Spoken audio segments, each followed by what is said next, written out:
Good afternoon, good evening, everyone. Welcome to MBNK News. I am Veronique Lawson for this news report. One of MBN mission is to deliver factual and independent news reporting each month, focusing on the important story that we deem worth giving over as we contrast them with the original truth, the kingdom truth. Our aim is continuing to deliver some intriguing updates with the most impactful and current news story on the latest global line. The month special edition is entitled 2025 Year at Glance. 2025 will be reckoned as the year of a major event, range from geopolitical conflict, special diplomatic meeting and peace deal, economic shift, scientific and medical breakthrough, significant advancement and challenge in AI, technology, and social media big giant, ending the third-party fact-checking. Our editor's pick are as following. Kickstarting on the national level. New Year's Eve began with a series of lightning striking the U.S. Capitol, building and Empire State Building, the World Trade Center, to which many social media podcasters quickly conclude that it feels like an omen. Some said God was sending a message to America. Meanwhile, some believe and argue to be a good indication that the Lord Almighty wanted the Biden administration to leave due to all evil being perpetrated. Others state it is a powerful reminder of storms we have weathered and the bright future ahead, coming ahead of President Trump's inauguration as the 47th President of the United States on January 20. Let us watch the tape. All over the U.S., landmarks on New Year's Eve, the Empire State Building. Let's look at all the places that got hit. This is fascinating. Number one, the Empire State Building got hit. Number two, the One World Trade Center. Number three, the Washington Monument. And then number four, the Capitol Building, all in the same night on New Year's. Now, this is wild. Look at this video, if you would, with me. You can see this. You just see it striking. You see lightning striking. Lightning strikes U.S. landmarks on New Year's Eve. Look at that. It just begins to strike. You see this. There's the Washington Monument getting struck. You just have to recognize something is being said. So the word of the Lord is really what we've got to seek out with this, because what does this mean? What is this representing for a nation? Now, many people say lightning represents judgment. I am saying to you, I believe this. This lightning strike represents judgment to the current Manchurian administration. Similarly, another tragic event took place in New Orleans, where a deadly truck attacked New Orleans French Quarter, killing 14 and injured over 35 people. The FBI investigation linked to attack as the potential act of terrorism. The suspect involved in that truck crash was killed following a fight with police. On the other hand, the state funeral for former President Jimmy Carter, the 39th U.S. president who passed away on December 29, 2024, at the age of 100, took place on January 9, 2025, at Washington National Cathedral. The funeral service concluded a week long of memorial events on his honor.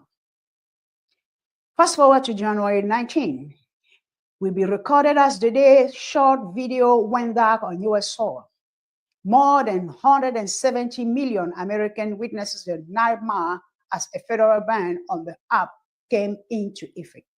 For TikTok, the giant Chinese app and one of the popular social media platforms known for its short video, many famous podcasters lost their followers and money making. Let us hear the tale.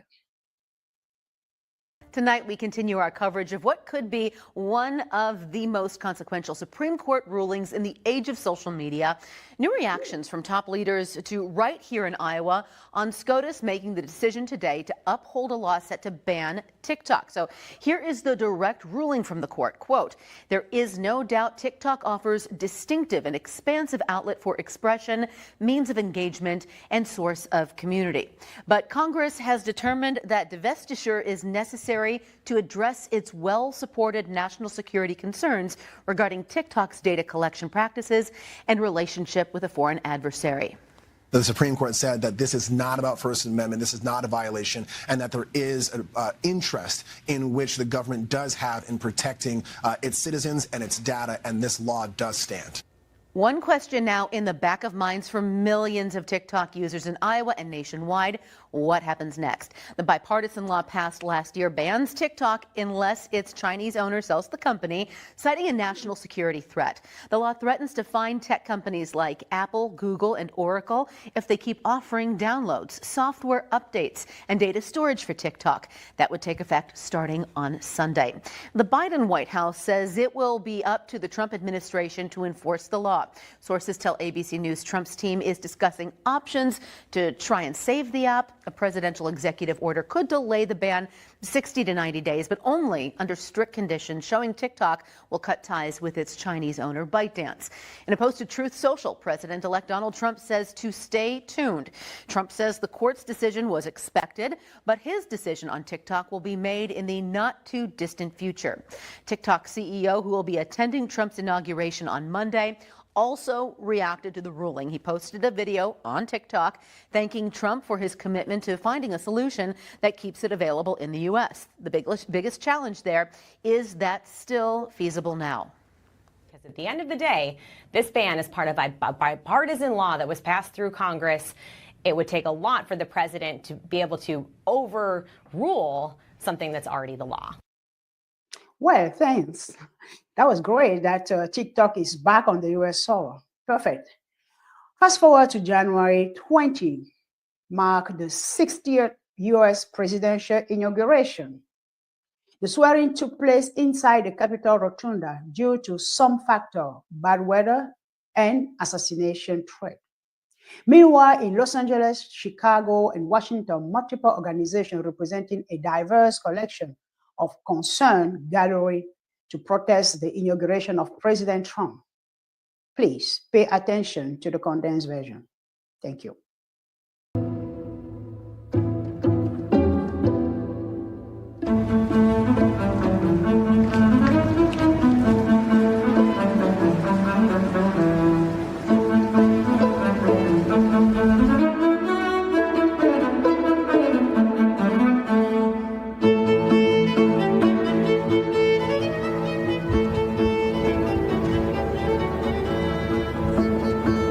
I, James David Vance, do solemnly swear.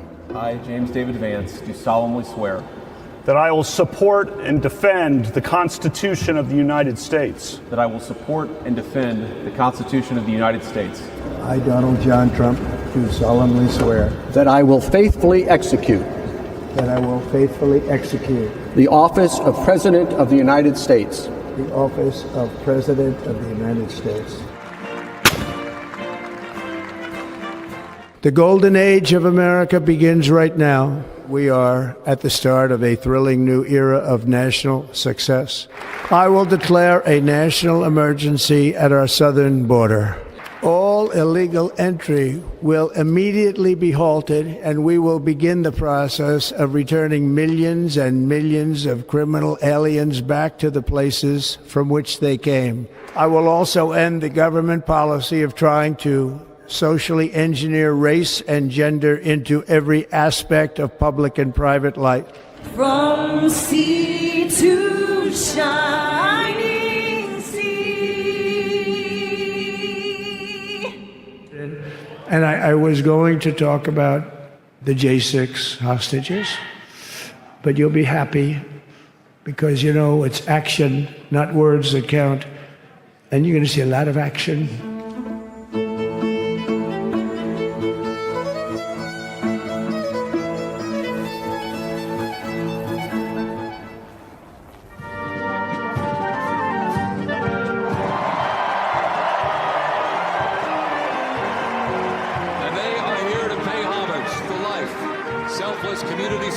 Sacrifice of Corey Comparatori. Mr. Comparatori, a 10-year U.S. Army Reserve veteran and past fire chief to the Buffalo Township Volunteer Fire Company, who died during the assassination attempt on the life of President Trump in Butler, Pennsylvania, July 13th, 2024. Thank you, sir.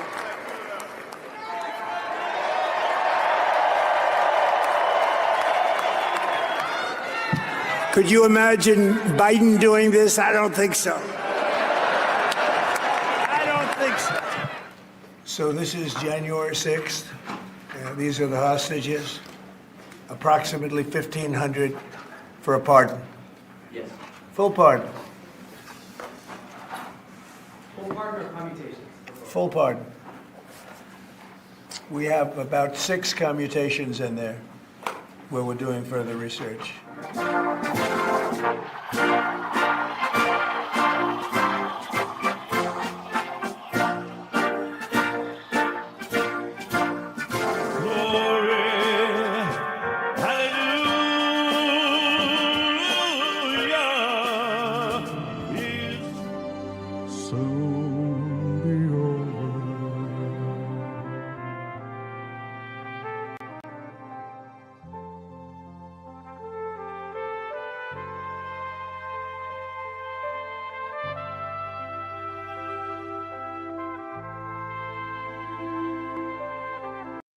Indeed, Mr. President, the golden age of America has begun. Additionally, he signed over 20 executive orders and action on that single inauguration day, more than any previous U.S. president. Moving on March 10, the Trump administration stripped union protection for 47,000 workers at the Transportation Security Administration, TSA, including the right to collective bargaining. Meanwhile, some 80,000 workers at the Department of Health and Human Services, HHS, were offered lump sum payment up to $25,000 if they agree by March 14 to resign their post. The buyout offer came after some federally funded researchers at the Center of Disease Control and Prevention received a survey requiring them to detail how their work aligns with the goal of the Trump administration. Jumping quickly to April. April 2nd will be remembered in U.S. history as the Liberation Day. The Trump reciprocal tariff were rolled out to mark the duty that other countries charge on U.S. products. Let us watch the tape. His economic plan makes complete sense. The U.S. has 36 trillion in debt. In 2025, they will spend 6 trillion, but will only collect 4 trillion in revenue. So they need to borrow 2 trillion, and this will increase their debt to 38 trillion. Trump's economic plan is based on 3 levers. Number 1, cut expenses by 1 trillion, which is Doge, Elon Musk. He's targeting waste and fraud, like social security payments for people who are 150 years old. That is just fraud. 2, increasing revenue by 1 to 2 trillion through, number 1, tariffs. They will increase tariffs from 50 billion to 500 billion target. People will say, but other countries will retaliate. They will not be able to do it. The US is the biggest customer on earth. They consume 20 trillion every year. They are the biggest importer. They import 3 trillion every year. Plus, the current tariffs is actually not fair. Why should US cars entering Europe faces 10% tariffs, while the European cars entering the US just pay 2.5%? It's not fair. And because of the tariff changes, it now makes economic sense to build factories and businesses inside the US again. That means more jobs, means tax-paying businesses, and more foreign investment coming in. He will also increase revenue by deregulation. He will remove unnecessary regulations and rules, making it easier to do business, so business can grow faster, generate more tax revenues. He will also make this gold card, which is offering lifetime US residency for 5 million. I think at least 1 or 2 million individuals globally can afford it. So if just 10% of them, if just 100,000 people buy this card, that's 1 trillion in incremental revenue. The third lever is he will reduce taxes. If he successfully cut 1 trillion in waste and expenses and add 1 to 2 trillion in revenue, the US will have a surplus. They will have more money than they want. So he will cut taxes. For individuals, anyone gaining more than 150K, he will make them pay 0 taxes. And on corporate taxes, he will go down from the current 21% to 15%, compared to the European average of 22%. France average is 25, I think, and Germany is 30. So at 15% corporate tax, the US will become one of the most business attractive countries on earth. Bottom line, this is exactly how a government should be run, efficiently.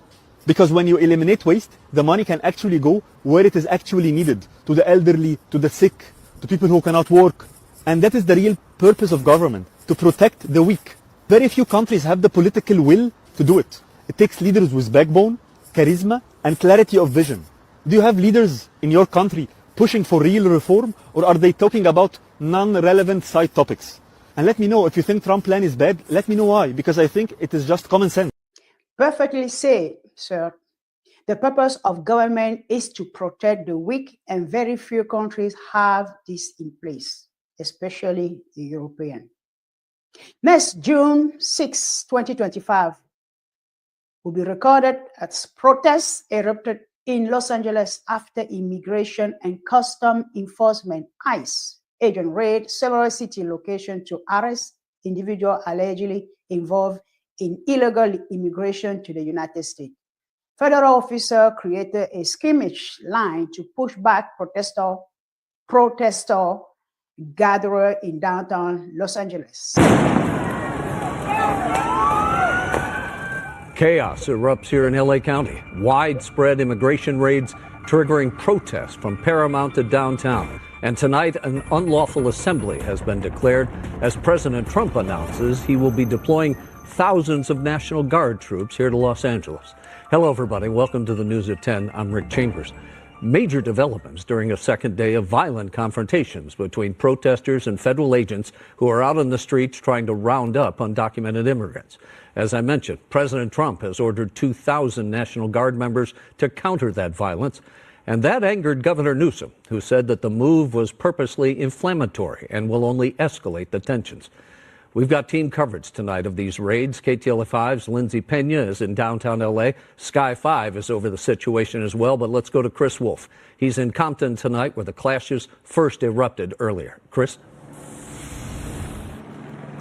Rick, unrest in Southern California continues tonight with more clashes between protesters and federal agents and deputies and police over expanding immigration operations. Take a look at the scene behind me. This intersection here in Compton has been the scene of several street takeovers, so it is a hotspot for activity. We've seen continual fireworks going off. The police chopper is overhead. Now President Trump says he is sending the National Guard to this region. Last night we were in downtown Los Angeles, as many viewers may remember. Earlier today we were in Paramount, now Compton, all volatile locations.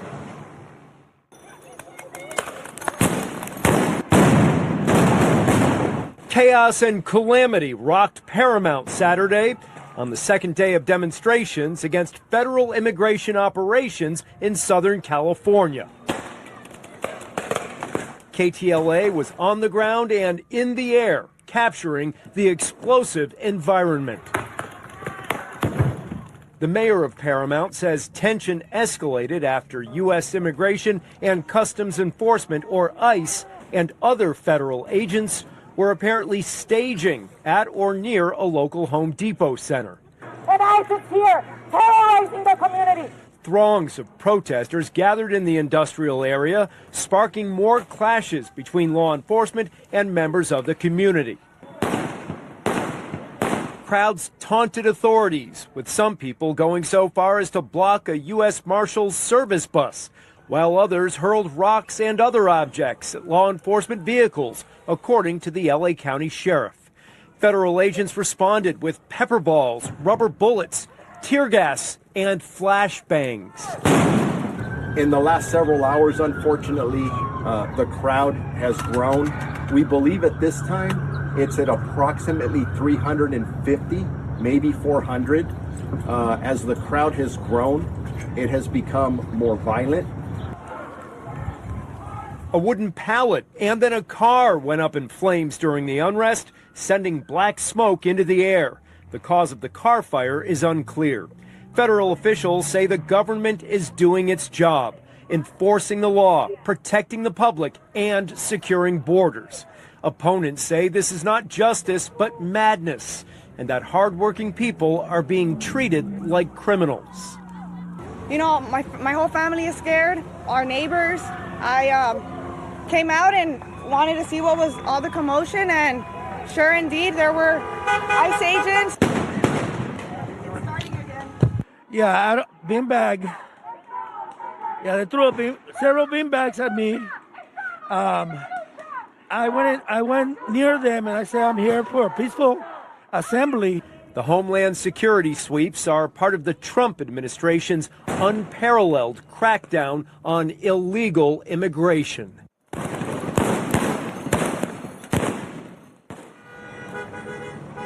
Back here live with a large crowd gathering in Compton. According to ICE, agents arrested as many as 118 people in Los Angeles this week, including 44 during operations in downtown and South Los Angeles on Friday. We'll have more coming up throughout the night. For now, reporting live in Compton, I'm Chris Wolf, KTLA 5 News. All right, Wolfie, we'll see you at the bottom of the hour. Thanks.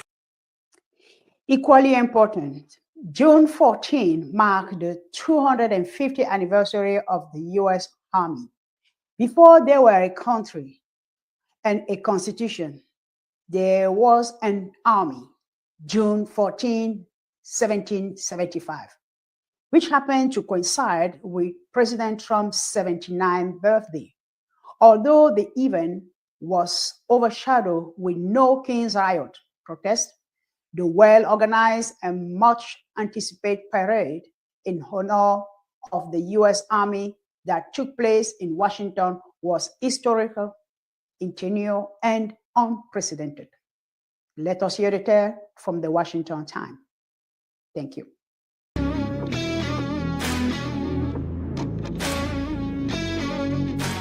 I'm Matt Delaney with the Washington Times. We're here on the National Mall for the Army's 250th anniversary celebration. We've been out and about prior to this, talking to people on the mall, talking to attendees, talking to veterans, talking to soldiers currently in the force about the equipment they work with, talking to veterans about what they think about the celebration, and people coming to visit, see how they're enjoying the day.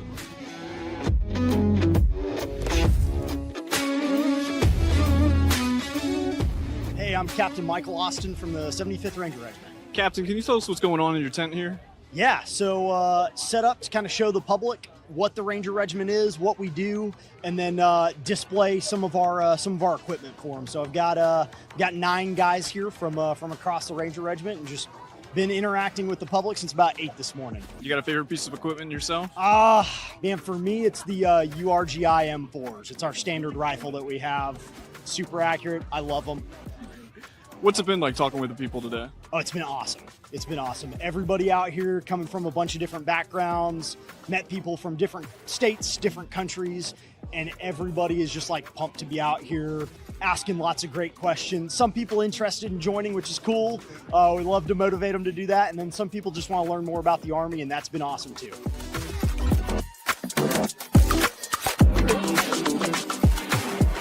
My name is Vibe. Amar. Shane Jenkins. And you, sir? George Riley. And of course, President Trump over there on his birthday. Yeah. Guys, what brought you out to the celebration today? We want to experience the culture. We want to support our troop. We want to support our country. This is an opportunity for people to feel proud to put on the uniform and to recognize that they are contributing to a timeless, honor-bound legacy of sacrifice and diligence.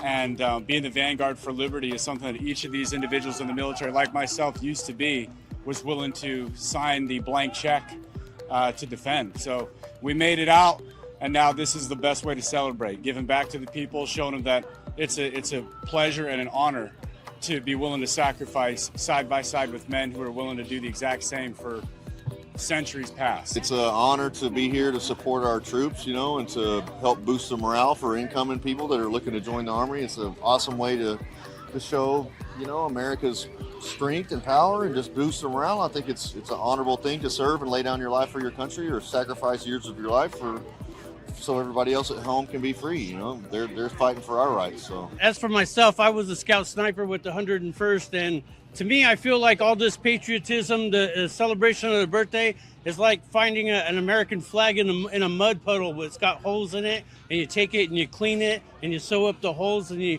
put it up on a flagpole, and you realize it's still something you can be proud of. We drove here like 4.5 hours just for the parade, so just to support our military. So yeah, we're damn excited. 6:30, we're gonna see that. Where's home for you guys? We live in Virginia. I live in Virginia. What part? Woodbridge. Oh, okay. Yeah, but it's a lot of traffic, and it's good to be here in DC. It's a good weather too, and definitely we're here for the U.S. Army. Guys, we'll let you go so you get some good seats for the parade, all right? Thank you again for your time. USA.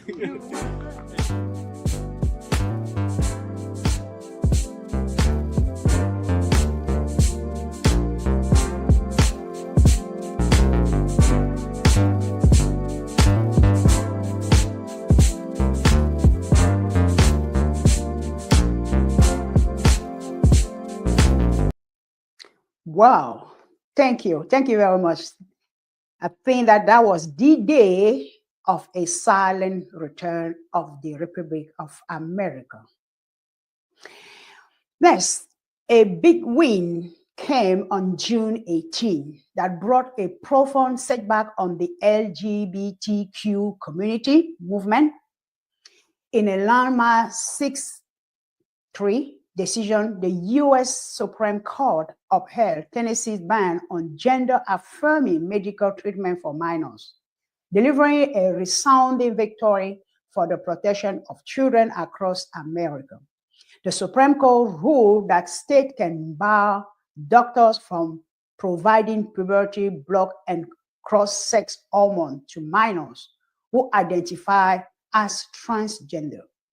This decision not only safeguards Tennessee children, but set a powerful precedent for states to prioritize science and child welfare over ideological agendas, countering rogue hospitals and organizations that exploit vulnerable youth for profit.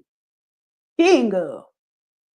Next, September, the shot heard around the world was recorded on September 10 with Charlie Kirk assassination, an American right-wing political activist, entrepreneur, co-founder, the conservative organization Turning Point USA. Allegedly, Kerr was shot and killed on the campus of Utah Valley University. A conservative commentator, Benny Johnson, stated, Charlie Kerr is now a martyr. His power will only grow. Let's turn our attention to the tale from KTL5. We begin with breaking news in Utah, where conservative activist Charlie Kirk has been shot while speaking at an event. Good afternoon. This is the KTLA 5 News at 1. I'm Glenn Walker. And I'm Lou Parker. Thanks for joining us. Now, the shooting happened at Utah Valley University. According to the Associated Press, Kirk is in critical condition. KTLA 5's Mary Beth McDade joining us live now from the newsroom with more on this breaking story. Mary Beth? Well, Glenn and Lou, it's unclear at this point what the motive was, but we do know that Charlie Kirk is a conservative activist, and he was speaking at Utah Valley University before thousands of people when all of a sudden shots rang out. Now, here is video from this horrific incident. Oh my God. Go, run. Yeah, the video of the actual shooting is just too graphic to show you. A stream of blood can be seen coming from 31-year-old Kirk's neck as he falls back off his chair. People in the audience began running. Now, police say they have someone in custody, and the FBI is sending agents to assist in this investigation. Here's video of the packed event prior to the shooting showing the thousands in attendance at Kirk's The American Comeback Tour. People at the event say that you didn't have to go through any sort of screenings to gain entrance to the Utah speaking engagement. Kirk was hosting his now infamous Prove Me Wrong table, where the audience members debate the activist in a public setting. Political analyst Matt Klink weighed in on this devastating news. He draws huge crowds. He's a great public speaker. So, I mean, he really has made an impact. So it is really disturbing that this has apparently happened to. You know, it just heightens the coarseness of American politics today.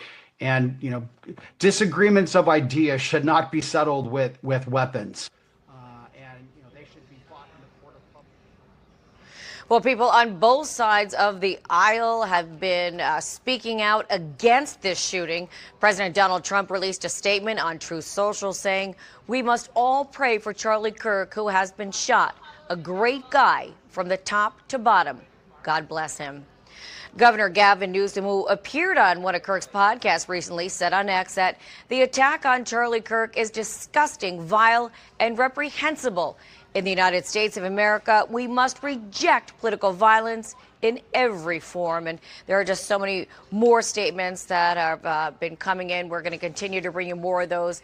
Now, we do know that Kirk, who is a married father of 2 young children, created Turning Point USA, a conservative youth organization, was taken to a hospital. And as of now, the AP is reporting that he is in critical condition. We'll continue to monitor this breaking news and bring you the very latest as it becomes available. Well, comment from numerous truthers still say this was a stage event. We will definitely find out in the year to come. Well, we are witnessing a turning point not only in America, but globally, as well as our history to be rewritten. Next is the Gaza Peace Summit. President Trump attended the Gaza Peace Summit, where a ceasefire deal was signed by mediating nation in Sharm el-Sheikh between Israel and Hamas to secure the release of hostages held in Gaza and end the war between the two nations. Let us hear the tale. Thank you. In an historic ceremony to formalize the peace deal that he brokered between Israel and Hamas. 20 world leaders, including Palestinian President Mahmoud Abbas, are also there. It comes after the last 20 surviving Israeli hostages were freed from Hamas following 738 days in captivity overnight. We also saw hundreds of Palestinian prisoners released by Israel today as part of this peace deal. Also today, Israel is expecting to receive the remains of 4 Israeli hostages. Israel's defense minister says they're committed to ensuring the return of all 28 hostages who died, saying if Hamas does not, it is a failure to meet the commitments of the peace deal. The ceremony in Egypt capping off a historic trip for President Trump, who also met with some hostage families and gave a speech before the Israeli parliament, known as the Knesset, earlier today.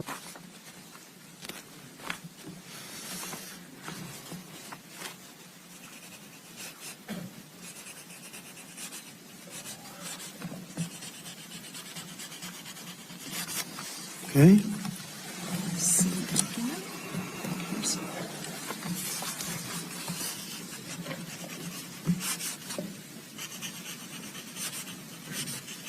This took 3,000 years to get to this point. Can you believe it? And it's going to hold up, too. It's going to hold up. Still on geopolitical matters, 2025 will be recorded as the longest government shutdown in American history. 43 days before reopening, marking also the longest federal funding lapse in history. This shutdown caused a financial fallout workers. We witnessed a massive dismantling of the puppet regime as we know it. Please, let's watch the tape.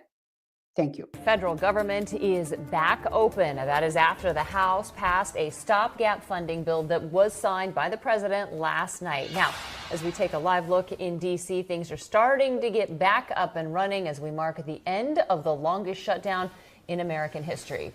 Before signing this bill, President Trump put the blame on congressional Democrats, but a CBS News poll shows most Americans think that both parties share the blame. So the government will now be funded through January the 30th, giving federal workers back pay as well and reversing shutdown-related layoffs. Now, the funding measure includes 3-year-long spending bills to fund multiple programs. 3-year-long spending bills to fund those programs. 6 Democrats ended up crossing party lines to vote yes. 2 Republicans voted no. House Speaker Mike Johnson hasn't committed to a vote on extending Affordable Care Act subsidies. House Democrats say they'll keep fighting for those. Jalissa Garza joins us now live in the newsroom. Yeah, Jalissa, now that workers will be back on the job today, what are you hearing?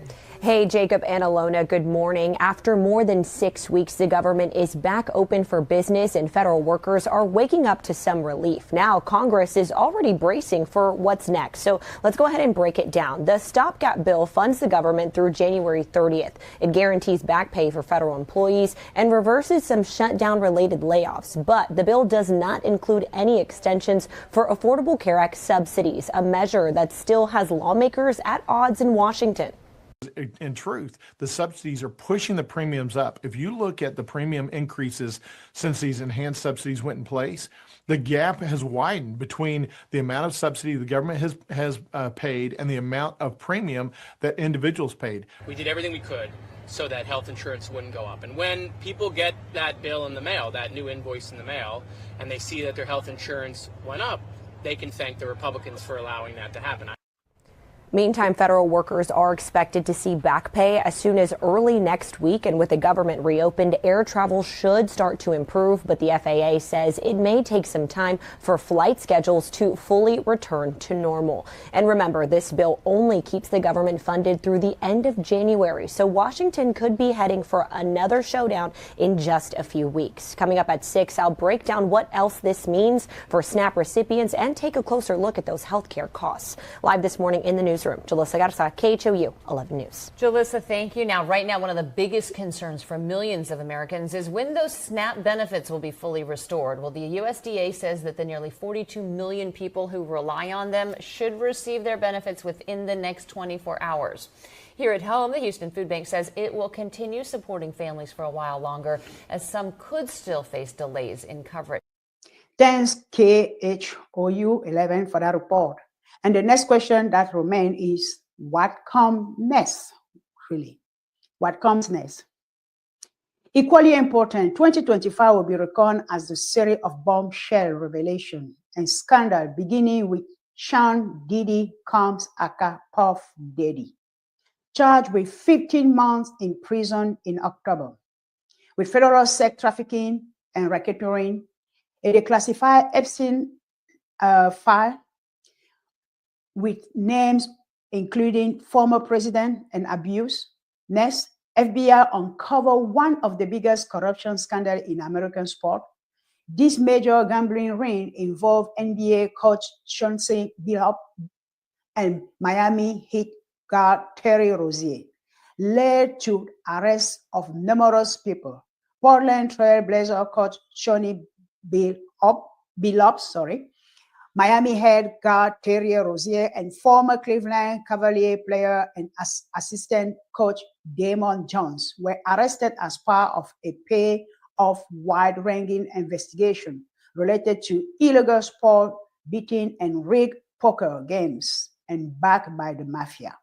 A total of 34 people were arrested as a result of a year-long investigation covering 11 states and involving tens of millions of dollars. Furthermore, 2025 witnessed indictment of several high-ranking U.S. government officials, notably former National Security Advisor John Bolton, former FBI Director James Comey, New York Attorney General Letitia James, 2 United States Senators Mark Kelly and Adam Schiff, and Lisa Cook of Federal Reserve Governor, all being indicted. Additionally, accused of crimes are former President Joe Biden and Barack Obama, and former Director of National Institute of Allergy and Infectious Diseases, Anthony Fauci. Next, open up a can of a worm called the Russia collusion host. Turned out to be a massive fraud masterminded by former President Barack Obama. Let's hear the tale from Caroline Leavitt, the White House press secretary. Thank you. Over the past few days, Director of National Intelligence Tulsi Gabbard has unveiled shocking new evidence that former President Barack Obama and top aides in the Obama administration conspired to subvert President Trump's 2016 election victory and undermine the democratic will of the American people. While publicly pretending to engage in a peaceful transfer of power, in private, former President Obama went to great and nefarious lengths to try to sow discord among the public and sabotage his successor, President Trump. The new evidence released by the Director of National Intelligence, who is here with me today, confirms that the Obama administration manufactured politicized intelligence, which was later used as the justification for baseless smears against President Trump in an effort to try to delegitimize his victory before he even took the oath of office. The truth is that President Trump never had anything to do with Russia, and the Russia collusion hoax was a massive fraud perpetuated on the American people from the very beginning. And the worst part of this is Obama knew that truth, and so did all of the other corrupt officials involved in this scam, including former CIA Director John Brennan, former Director of National Intelligence James Clapper, former FBI Director James Comey, former Deputy Director Andrew McCabe, and many others. Director of National Intelligence Gabbard's report further confirms what we already knew. There was no collusion, no corruption, except on the part of Barack Obama and the weaponized intelligence agencies at the time. The Russia hoax was a blatant lie, all ginned up by Democrat political operatives that were signed off on by then President Obama and leaked to the news media to launch a years-long witch hunt against President Trump and his first administration. Allies of the president, including his own son, Donald Trump Jr., were disgustingly smeared as Russian assets, and some even had their lives destroyed because of this vicious lie. The president's first 2 years in office had this fake distraction hanging over it, and endless resources, time, and political capital were spent having to debunk these lies from the highest levels of our government. Now, nearly 10 years later, thanks to the declassification of documents by Director Gabbard, the truth has finally come to light. And this truth vindicates President Trump, his family, and his many allies and associates who were smeared with defamatory lies. President Trump was right from the beginning about all of this, and we are grateful that justice can be served. Now, we have even more damning evidence implicating those who tried to sabotage a duly elected president and did grave material harm to our republic. Thanks to additional important work done by CIA Director Ratcliffe, Committee Chairman Rick Crawford over the past few months, a newly declassified 2020 report prepared by the House Permanent Select Committee on Intelligence, which DNI Director Gabbard has declassified, found that the intel community did not have any direct information that Russian President Vladimir Putin wanted to help elect President Trump in 2016. And in fact, Russia was actively preparing for a Hillary Clinton victory. But at the unusual direction of Barack Obama at the time, the intel community published implausible intelligence suggesting otherwise. Why? To sabotage the incoming president. This is truly one of the greatest political scandals in American history. And reporters at legacy outlets, some of which are sitting in this room today, like the New York Times and the Washington Post, were ridiculously awarded Pulitzer Prizes for their perpetuation of this hoax. It's well past time for those awards to be stripped from the journalists who receive them. It is not journalism to propagate political disinformation in service of the Democrat Party and those in the intelligence community who hand over out of context and fake intelligence to push a false political narrative. Indeed, Caroline, it is not journalism to perpetrate the fake news out there. One of the pillars of journalism is speak true, and this is why we are here, just to spread out the truth. Thank you very much. Last but not least, President Trump is acclaimed to have brokered 8-peace deal alone in 2025, among which included ceasefire, ending existing conflict and tension, economic normalization. In addition, the Trump administration has presented a 28-point Ukraine-Russia peace plan to Ukrainian President Volodymyr Zelensky. Hey everyone, and welcome back to MBN&x. We are diving into some intriguing global headlines. So, let's jump right into the next news story. Remember, it's important to stay informed and engaged in global affairs. So, let's stay connected and keep each other in the loop about what's happening around the world. Again, don't forget to hit like if you enjoyed this video and subscribe for more intriguing content coming up next.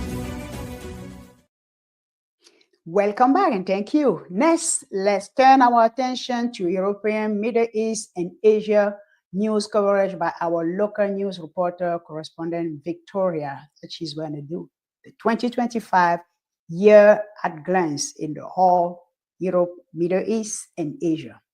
Thank you. Thank you, Veronique.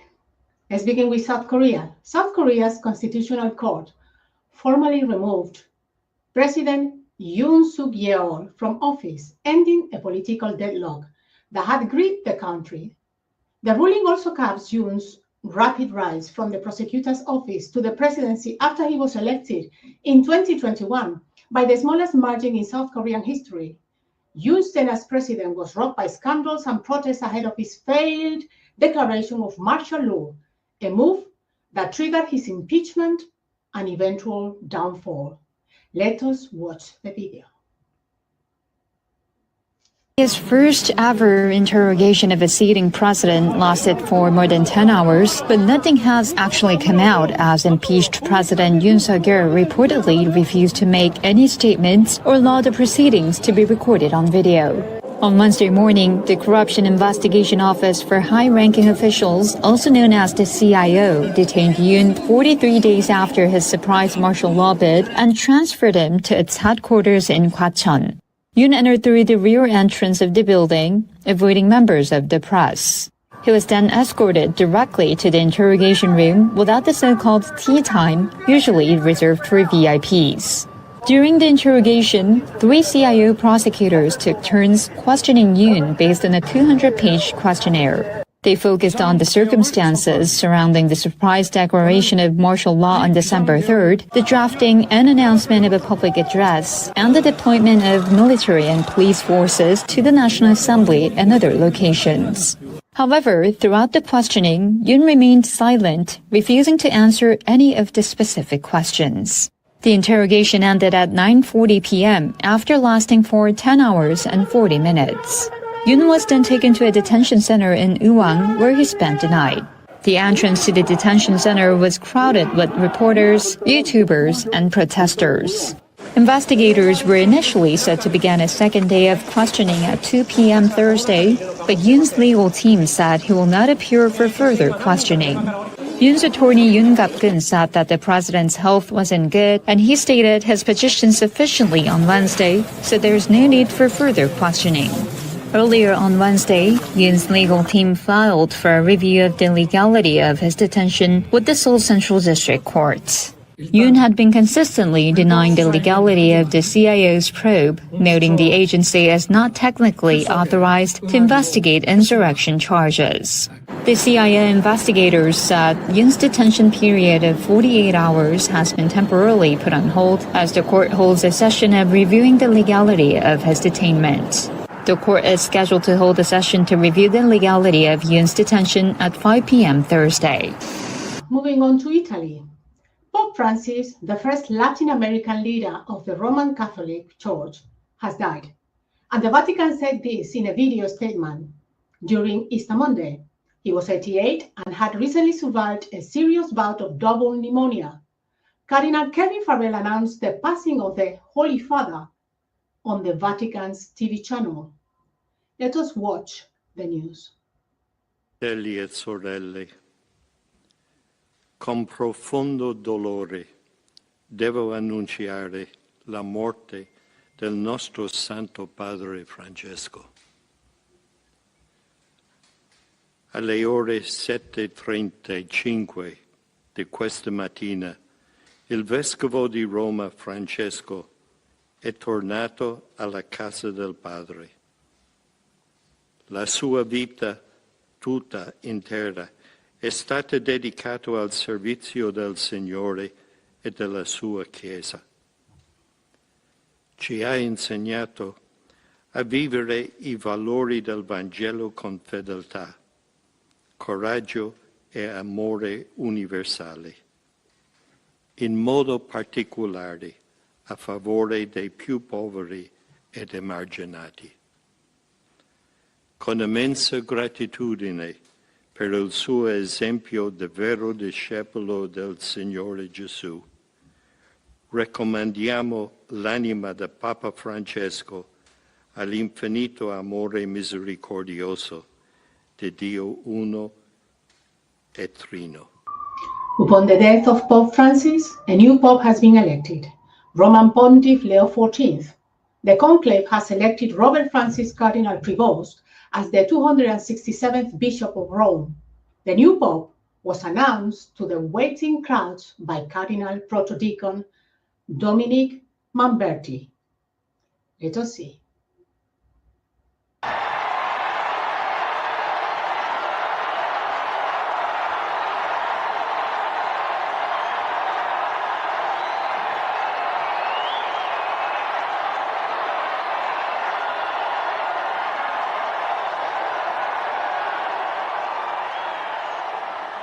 Annuncio vobis gaudium magnum. Habemus papam. Eminentissimum, ac reverendissimum Dominum. Dominum Robertum Franciscum, Sancte Romane Ecclesiae, Cardinalem Prevost. Qui sibi nomen imposuit Leonem XIV.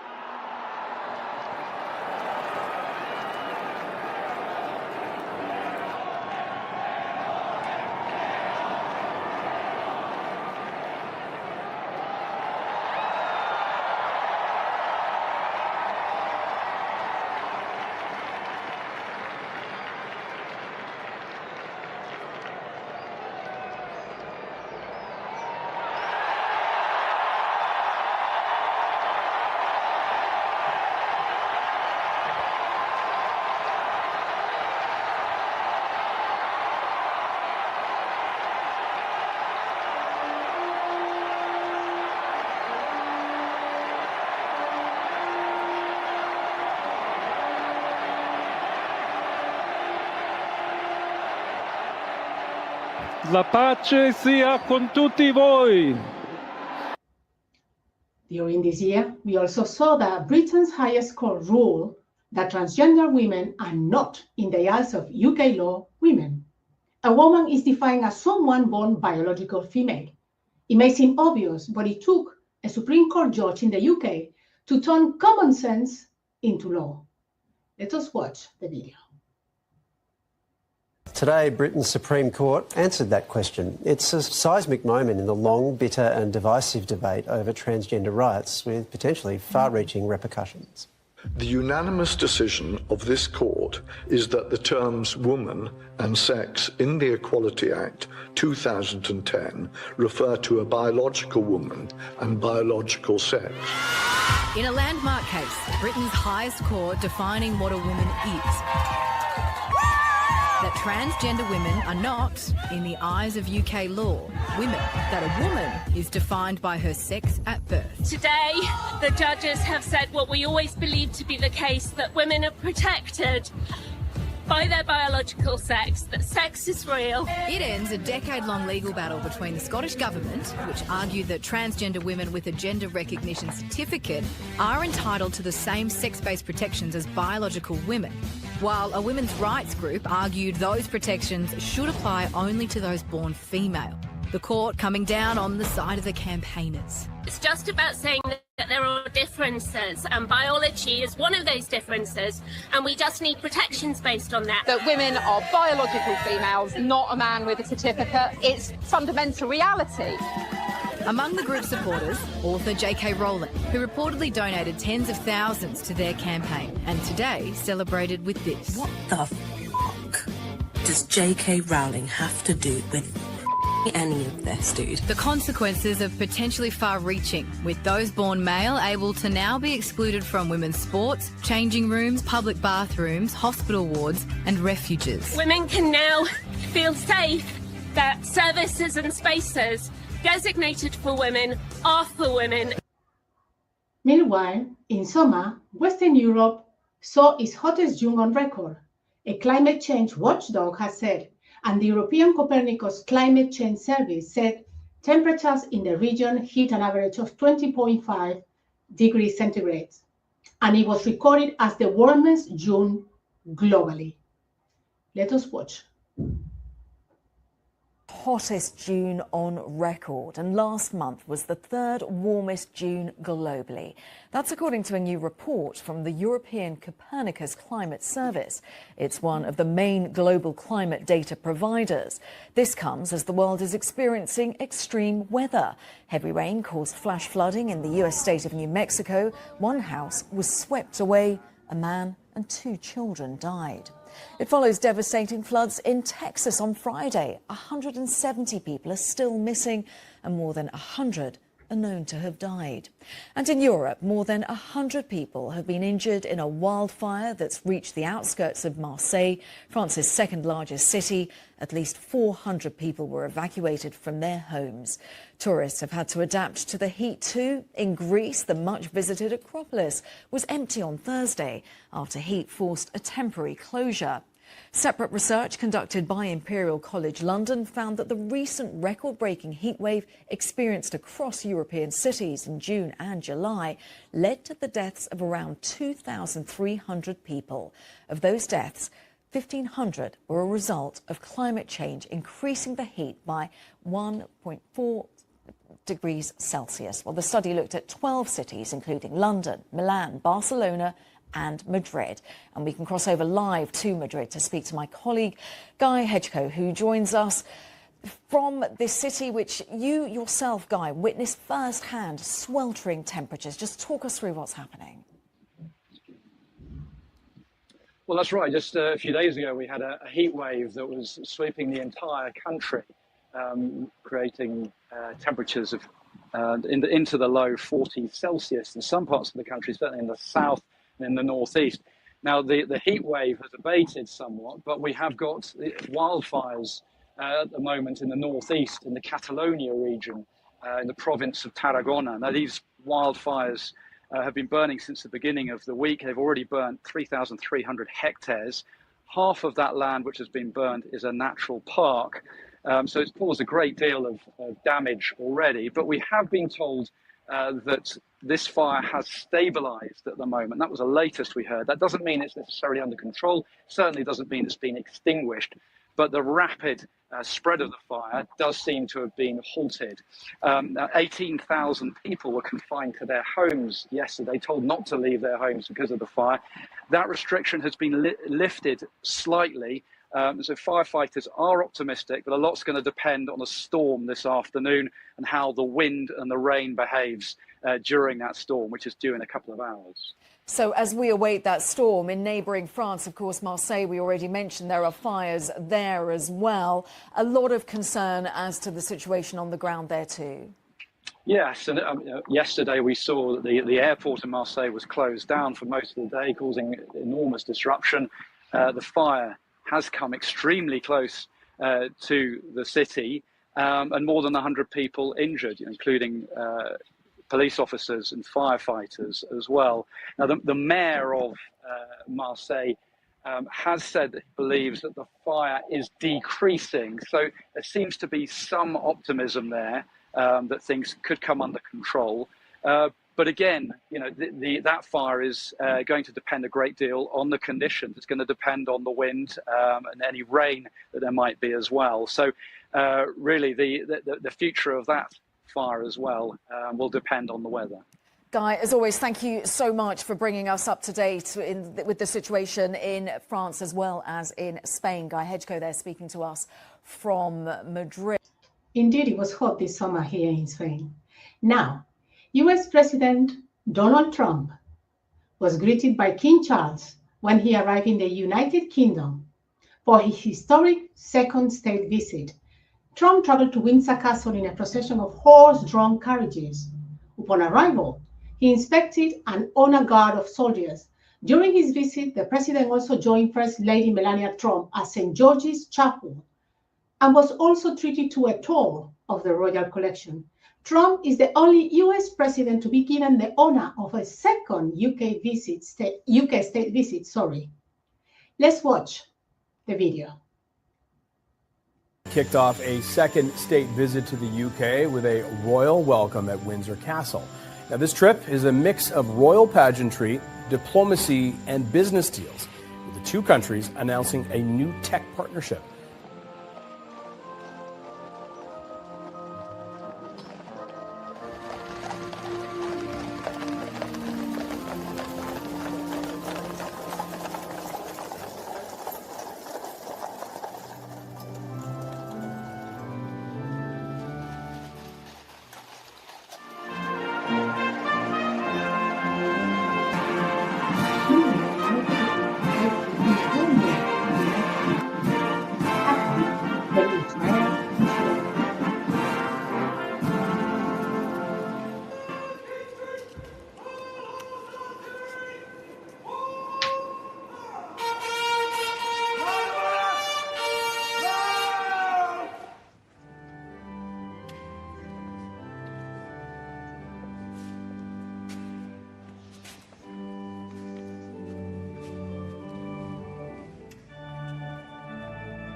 Meanwhile, a major diplomatic breakthrough in a rare move at the United Nations happened when Israel issued an official apology to Pakistan, making a highly unusual and symbolic moment in global diplomacy.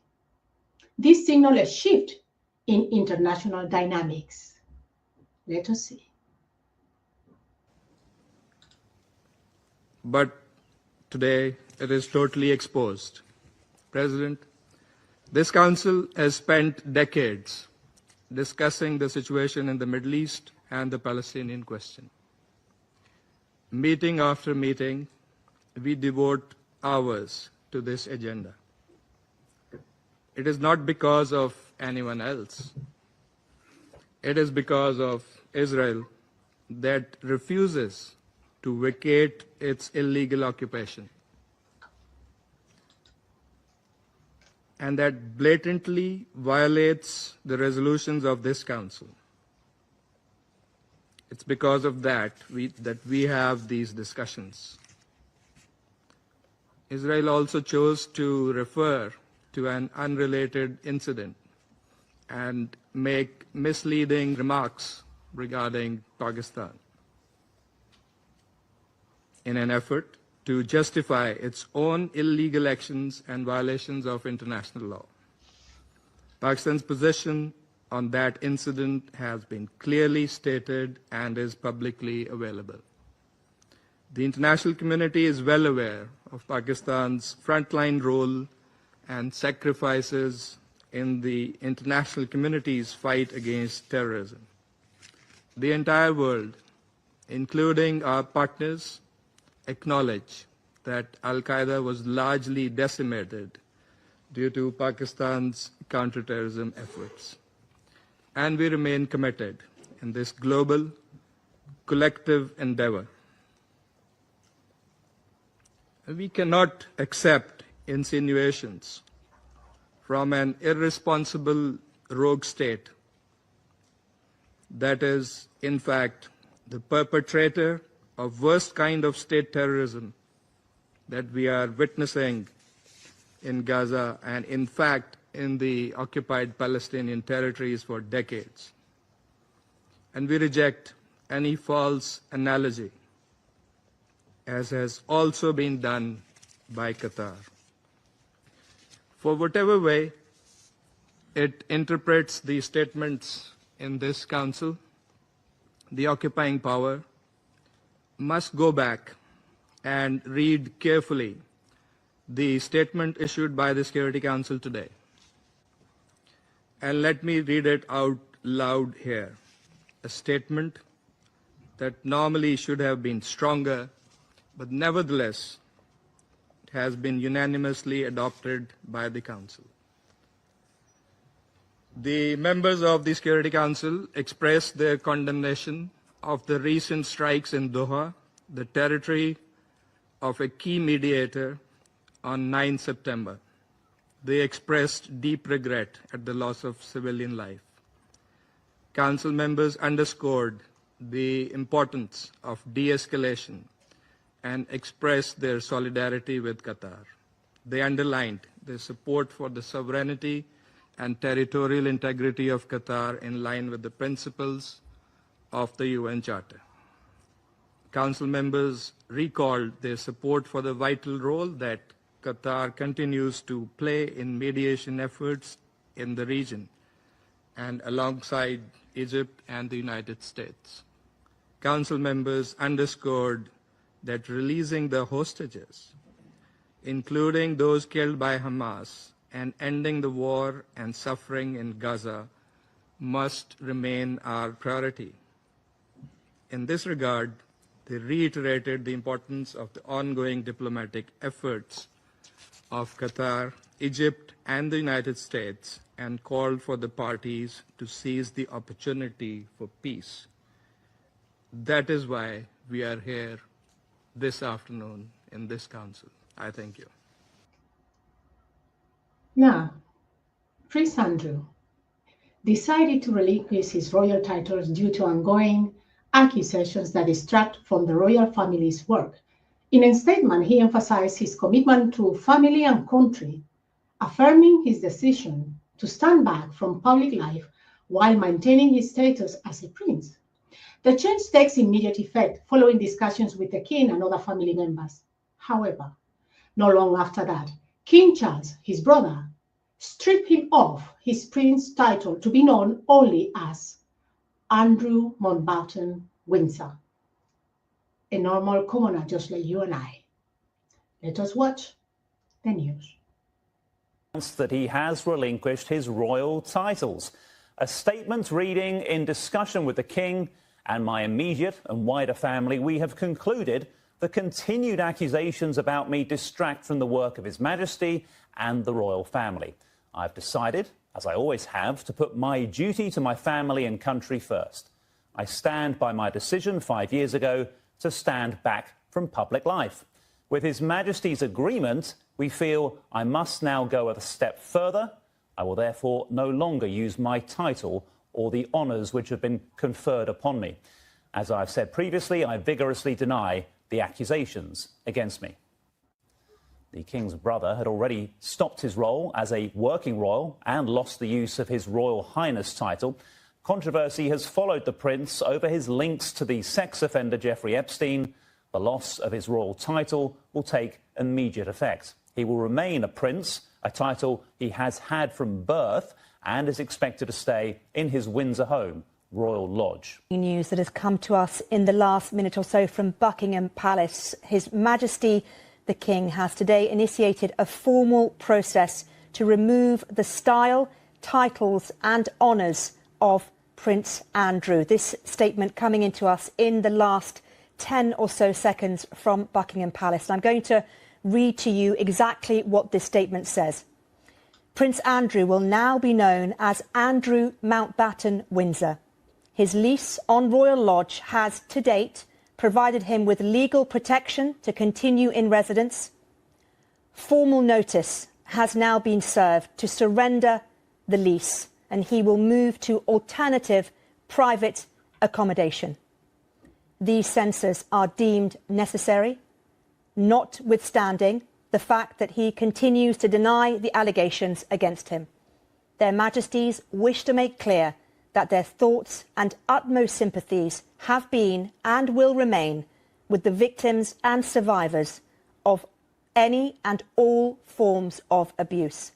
So just to repeat this breaking news, His Majesty the King has initiated a formal notice, a formal process to remove the style, titles and honours of Prince Andrew. Former French President Nicolas Sarkozy was sentenced to 5 years in jail after being found guilty of criminal conspiracy in a case related to millions of euros of illicit funds from the late Libyan leader Colonel Mohammed Gaddafi. The Paris Criminal Court acquitted him of all other charges, including passive corruption and illegal campaign financing. The ruling means he will spend time in jail, even if he launches an appeal, which Sarkozy says he intends to do. A few weeks after that sentencing, a court decided that the former French President Nicolas Sarkozy could be released from jail pending an appeal. Let us hear the news. Thanks for being with us. The former president of France, Nicolas Sarkozy, has arrived at La Santé prison in Paris, where he'll serve a 5-year sentence for conspiring to raise election funds from Libya. Mr. Sarkozy, who was the president of France between 2007 and 2012, left his home alongside his wife, Carla Bruni, and was seen waving at his supporters as he was driven to the prison. He's consistently denied wrongdoing and is appealing. The former head of state, who's 70, will be placed in the isolation section of the prison. That Nicolas Sarkozy started a 5-year prison sentence after being convicted on conspiracy of trying to raise funds from the Libyan dictator General Gaddafi for his 2007 campaign. Now, he always denied that, but judges decided that because of the severity of the conviction that he should start a prison sentence immediately, and so he was sent to the notorious La Santé jail, where he was kept in isolation. We understand that 2 police officers were sent in to basically act as bodyguards for him because of the threat to him, and that the conditions in that jail meant that he was in his cell alone, that he would exercise alone as well. But it's quite an unusual step in France to send someone to prison while they're waiting to appeal. And so immediately, as soon as he started that sentence, his lawyers appealed. And today, he appeared via video link to a court in Paris to make his case as to why he should be released, essentially kind of on a bail situation while he waited for his appeal hearing. And in that, he told the court that the conditions in the prison were very harsh, that it was exhausting, and he promised to stick to any conditions that they set to allow him to be released while he waited for his next court date. We're going to end up with Japan. Japan has finally broken the glass ceiling, but the woman who did it, Sanae Takaichi, is a hard right veteran. She has been elected Japan's prime minister by parliament, making her the first woman to hold the office. The 64-year-old is known as Japan's Iron Lady. She's an admirer of the UK's former Prime Minister Margaret Thatcher. Let us see the video.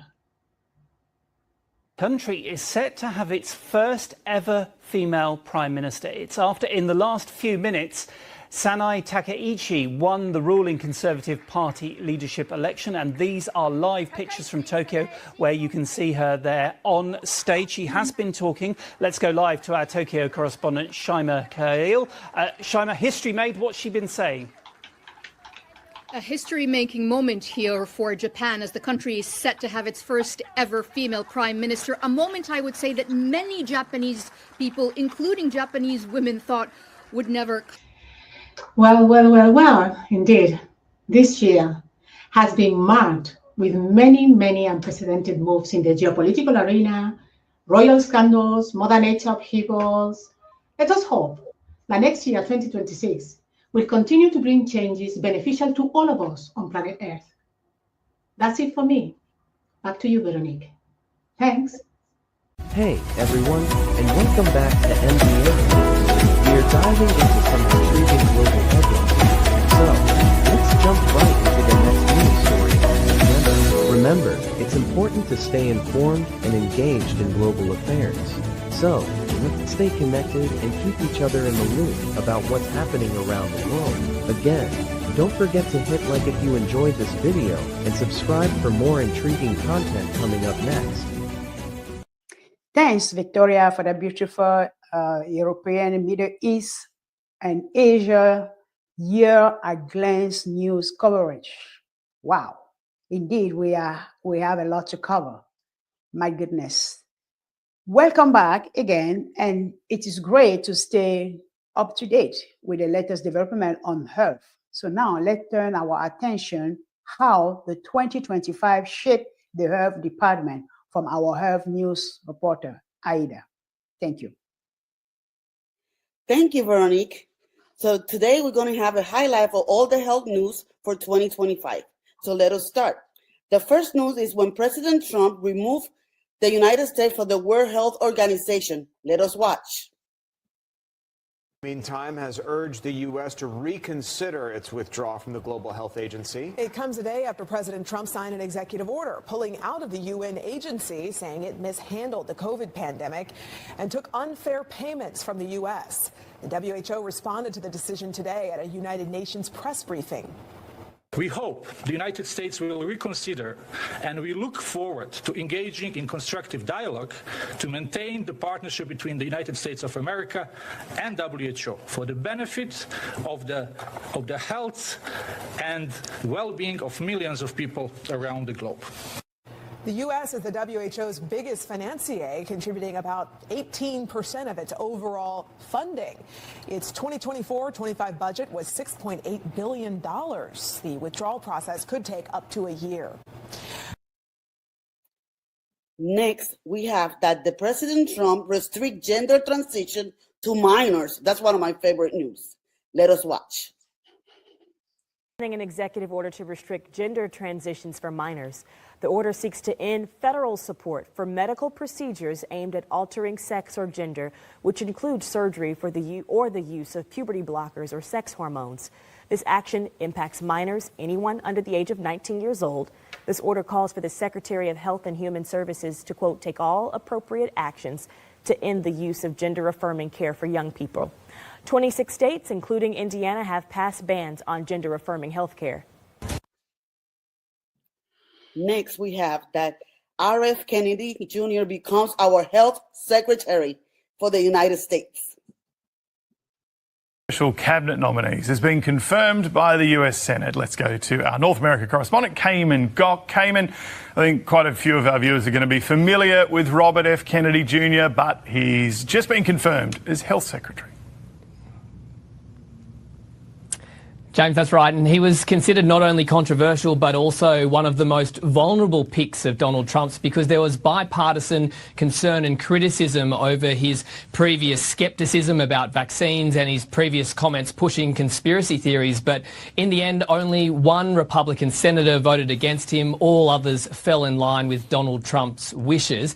He even had his cousin and former US ambassador to Australia, Caroline Kennedy, write to the senators urging them to not confirm him. But in the end, it made little difference. He will now be in charge of nearly $5 trillion worth of healthcare spending across the country. He's also, the former nephew of Democratic President John F. Kennedy. He says now that he will push his Make America Healthy Again agenda, and he also intends to target ultra-processed foods and also He'll also target the chronic illness crisis he says that the country is caught in the middle of. He'll also be in charge of things like Medicare and important programs that recommend vaccines to people in the country. But he was just one of several controversial picks that Donald Trump had nominated for roles in his cabinet, including the Secretary of Defense, Pete Hegseth, and just yesterday, Tulsi Gabbard, the Director of National Intelligence. And they say actions speak louder than words. So while there have been Republicans who have vocally criticised some of these nominees, it appears very few are willing to act and vote to get in the way of Donald Trump's agenda. Finally, they're doing something about our food, and they're removing artificial colors from our food. So the FDA have banned Red 3 from the food manufacturing. The FDA announced today it's amending its color additive regulations to no longer allow the use of the dye in any foods, drinks, or ingested drugs. It's commonly found in candy, cookies, and cupcakes. The National News Desk, Jeff Harris, joins us. Jeff, health groups and activists have long pushed for this dye to be banned. So why the sudden change? So this decision didn't really happen overnight, Dee Dee. The FDA says it's been actively reviewing Red No. 3's approval for years now after a petition was filed by a coalition of organizations noting its potential cancer risks and its impact on children. Nora Demers and Francisco Diaz, a biology and food science expert, tell us they agree.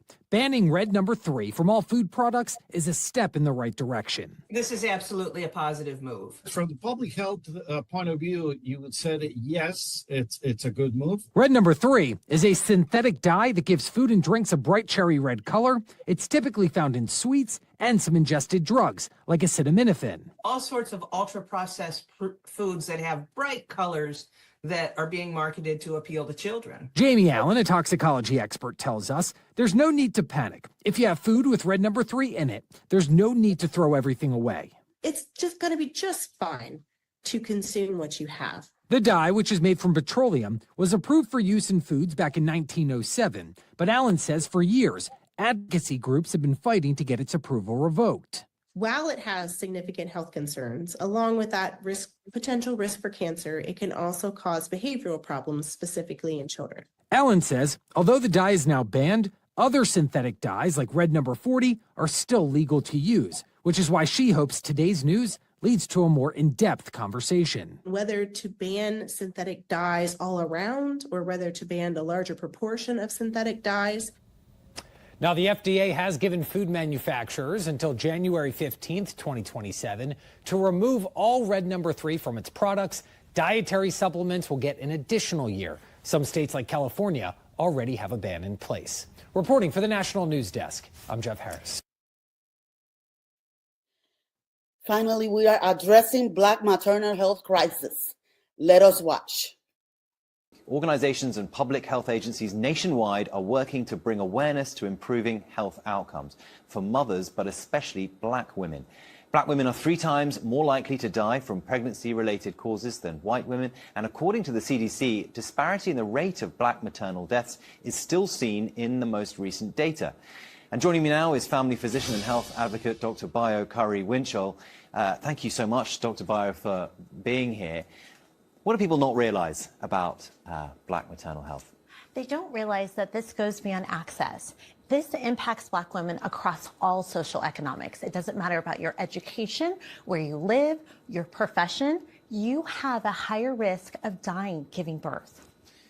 So, I mean, that is pretty shocking just to hear that you say those words, and it's more than just data, or it's actually kind of a reality for people. You say there are 3 C's every Black woman should know to take charge of their health. So break that down. Yes, there are 3 C's: being clear, concise, and confident. We've all had the experience where you go to the doctor and all of a sudden your questions just vanish and you're like, what just happened? Because you're intimidated or anxious. But if you can be clear about your symptoms, instead of saying, I don't feel well, instead say, I have stomach pain. It's been present for 3 days and it hurts after I eat. That can really help paint a full picture for your doctor. The other thing is being concise. All of us have experienced the 15 minutes, you might be lucky and get 20 minutes with your doctor. And so if you can lead with your most pressing questions and say, these are the key symptoms I would like to get answered, that can be a great way to advocate for yourself. And last but not least, be confident. You know your body best. And so be able to advocate and ask questions. All 3 of those allow you to be what I call your chief medical officer. So every time you seek care, you can get the best care possible. That's really great advice. In the UK, by the way, it's 8 minutes you get with your doctor. I mean, even less. What do health professionals need to do to try to close this gap? Because it's pretty radical. They need to set aside their assumptions and genuinely listen to their patients, because when you do that, you're able to really lean into individualized care. So thinking about setting aside those assumptions, leaning into that patient in front of you, and think about how hard it was just to even possibly see you, that's going to allow you to give the best care possible and really make sure your patient is seen, heard, and that way you can give that quality of care. Thank you so much for coming in and raising awareness. This is really, really an important issue. Thank you. Family physician and health advocate, Dr. Bayo Curry-Winchell. Next, we have the RF Kennedy cut COVID vaccine recommendations for healthy children and pregnant women. Let us watch. Health Secretary Robert F. Kennedy Jr. has unilaterally rolled back the once recommended COVID shots for children and pregnant women. Last year, the Biden administration urged healthy children to get yet another COVID shot despite the lack of any clinical data. So Kennedy, a longtime anti-vaxxer, made the announcement on X alongside the NIH director and the FDA commissioner. The trio called it common sense and good science. Doctors say pregnant women are at increased risk of becoming severely ill with the virus, and pediatricians even point out that the youngest infants face the highest risks for hospitalization. Yes, we're no longer in a pandemic, but the virus still exists. So it is important for us to try to have the best defense that we can. So today's announcement also cut out a process where the CDC's independent panel of advisors vote for any new or updated recommendations to the immunization schedule. Dr. Elena McDonald says this opens up even more uncertainty about what doctors and even parents can expect this fall. If we're seeing that is no longer part of the recommendations from the CDC, then the insurance companies may opt out of covering them. So Dr. McDonald says it's not just insurance coverage, but also availability that's in jeopardy because manufacturers may not make as much without a federal government recommendation. Last year, the CDC says 14% of children got this vaccine. Brian. Certainly something a lot of people talking about today. Christy, thank you. Wow. Well, next we have thousands of employees have been laid off from the CDC, the NIH, and the FDA. So a reconstruction is being done in those agencies. Laying off thousands of employees at the Department of Health and Human Services in what it calls a sweeping restructuring of the agency in charge of public health, food safety, and medical research. The layoffs are part of a more expansive plan by HHS Secretary Robert F. Kennedy Jr. to reorganize major programs under a new office. The effort involves slashing roughly 10,000 jobs within the department through layoffs and another 10,000 employees through early retirement and voluntary separations. The move comes after a series of executive actions by President Donald Trump, including one last week rescinding collective bargaining rights for federal health agency employees. The action impacts unionized federal workers at the CDC, FDA, and other agencies. Democrats criticize the move, arguing it jeopardizes the nation's ability to monitor disease outbreaks as well as food and medical safety, including limiting money for research and insurance programs. Under the job cuts, the FDA will lose 3,500 employees, the CDC 2,400. The National Institutes for Health will lose 1,200, and the Centers for Medicare and Medicaid Services will eliminate 300, according to HHS officials. Union officials say the cuts will impact positions in human resources, finance, IT, and others.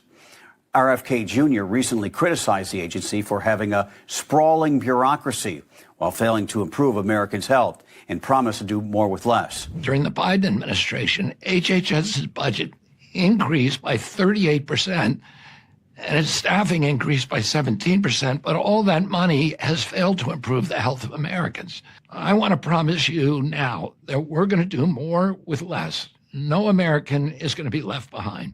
The Trump administration contends the cuts are needed to improve efficiency and argued the current size of the department has not improved health outcomes. Wow. Now, the next news that we have is why the CDC is not telling us about the lawsuit that they're getting about vaccine. Let us watch. Your kid's health, you're just supposed to go along with whatever the CDC says, no questions asked. If that's you, I'm right there with you. And it turns out I'm not alone.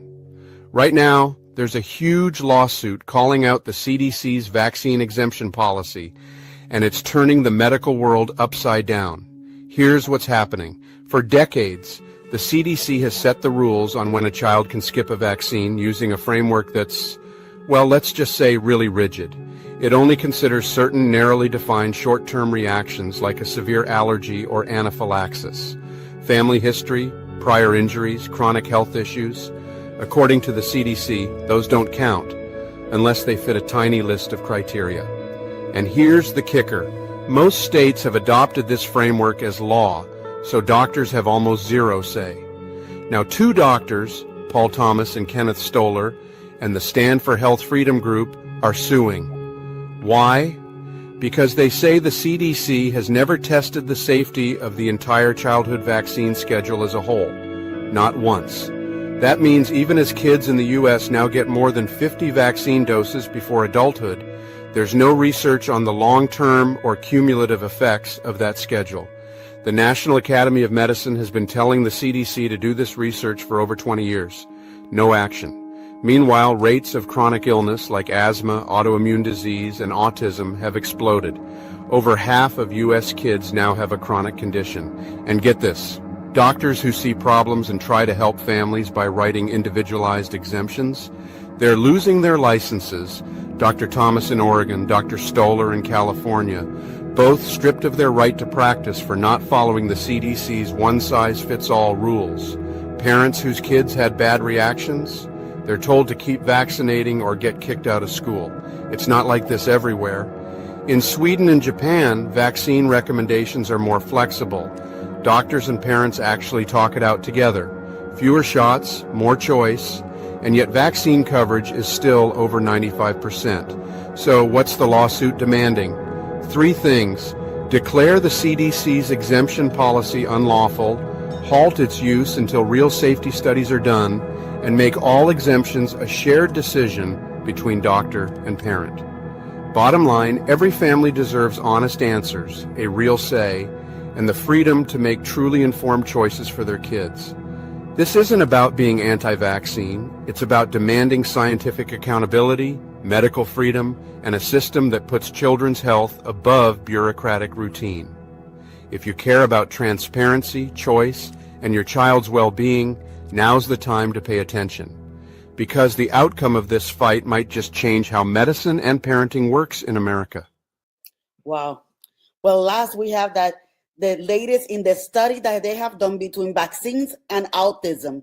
Let us watch. The McCullough Foundation has proven a key linkage between childhood vaccines and autism. The real question, however, is where the Trump administration's research from the administration level into this matter is taking them so long when we all want to know more information about that. Thus far, the thing we've gotten are claims that Tylenol at the government level is somehow associated with childhood autism, which both Tylenol and even RFK himself have pushed back on.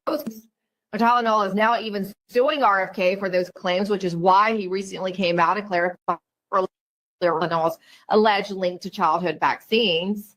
But the crisis of childhood autism remains at epidemic levels, which leads us back to the recent McCullough Foundation study showing linkages between the vaccine and autism. And we're now joined by Dr. Peter McCullough himself, who is the Chief Scientific Officer of the Wellness Company. Dr. McCullough, this study is making a lot of waves. It's all down my news thread on social media, whatever platform it is. Here's the thing I think might be happening a little bit, though, is I think some people are assuming that this is the government study that we were promised, but it's not. It's something that your foundation took it upon itself to do, correct?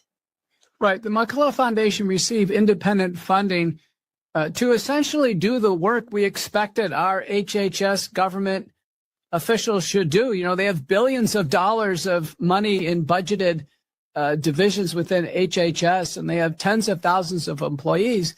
You know, we've been waiting a long time for a comprehensive report on autism. So in many ways, McCullough Foundation did what the government should have been doing, and we've produced a definitive report. Well, this concludes our highlights for 2025 on the health news. We are hoping that we see you next year for our highlights on news when it comes to our health here in MBNK News. So I see you later. Back to you, Veronique. Thank you. Thank you very much, Aida, for that 2025 year at glance, health, news, breakthrough, and development.